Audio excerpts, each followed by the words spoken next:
আমার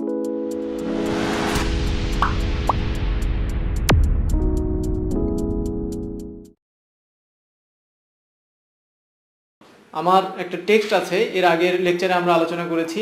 এই টেক্সটের ডান দিক থেকে, বাম দিক থেকে, মাঝখান থেকে আমরা আমাদের কাঙ্ক্ষিত অংশকে আলাদা করে নিতে পারি।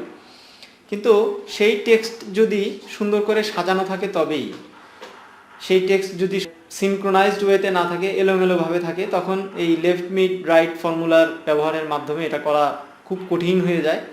তার জন্য টেক্সট টু কলাম ফর্মুলাটা, ফাংশনটা খুবই ইফেক্টিভ।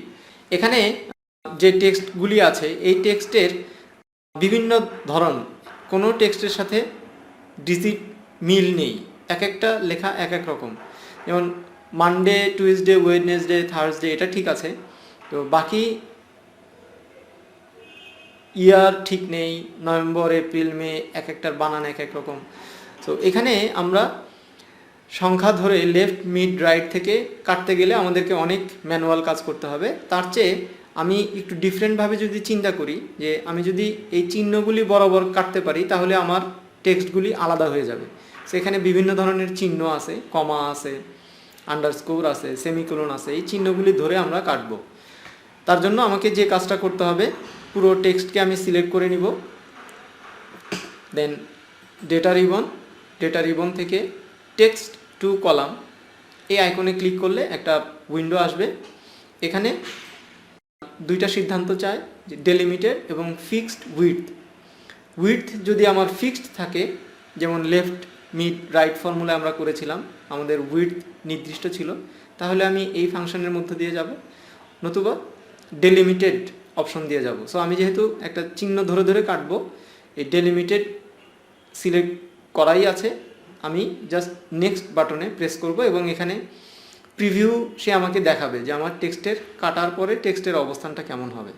সো নেক্সট, এই স্ক্রিনে সে চাচ্ছে আমার ডেলিমিটার্স, আমার চিহ্নগুলি কি কি। তো আমি এখানে দেখে দেখে একটা করে চিহ্ন সিলেক্ট করে দিচ্ছি। ট্যাব ডিফল্ট অবস্থায় সিলেক্ট করা থাকে, সো সেটা থাক, কোনো সমস্যা নেই। আমার এখানে সেমিকোলন আছে কি না, হ্যাঁ সেমিকোলন আছে। কমা আছে কি না, কমা দিলাম, স্পেস দিলাম, এবং একটা সিলেক্ট করার সাথে সাথেই আমি এখানে প্রিভিউ দেখতে পাচ্ছি। আরেকটা চিহ্ন অবশিষ্ট রয়ে গিয়েছে, সেটা হলো আন্ডারস্কোর। সো আন্ডারস্কোরটা আমি এখানে জাস্ট ক্লিক করে আন্ডারস্কোরের চিহ্নটা দিয়ে দিব। এবার প্রিভিউতে আমি দেখতে পাচ্ছি টেক্সটগুলি সেপারেট হয়ে গিয়েছে। নেক্সট, এখানে আমি টেক্সটকে আলাদা করে ফরম্যাট করে নিতে পারি। ইম্পর্টেন্ট হলো ডেস্টিনেশন। দেখুন বন্ধুরা, এখানে টেক্সটের যে সেলটা সিলেক্ট করা আছে সেটা হলো আমার মূল ডাটাবেজের সেল। এটাকে যদি আমি চেঞ্জ না করি, এই ডেস্টিনেশন যদি চেঞ্জ না করি, তাহলে আমার এই মূল ডাটাবেজ ভেঙে যাবে। কিন্তু আমি চাচ্ছি আমার ডাটাবেজ এটা থাকুক, ভিন্ন একটা জায়গা থেকে আমার টেক্সট টু কলামটা শুরু হোক। সো এই ক্ষেত্রে আমি এই রেঞ্জটাকে চেঞ্জ করে এটাকে কেটে দিয়ে আমি আমার পরের একটা ঘরকে সিলেক্ট করলাম এবং সেই ঘরটা অ্যাবসলিউট আকারে সিলেক্ট হয়েছে, তাই হবে। এবার জাস্ট ফিনিশ বাটনে ক্লিক করলেই সে জানতে চায় যে ডেস্টিনেশনটা আমরা সিলেক্ট করেছি, এই ডেস্টিনেশনে যদি কোনো লেখা থাকে সে রিপ্লেস করে দেবে কি না।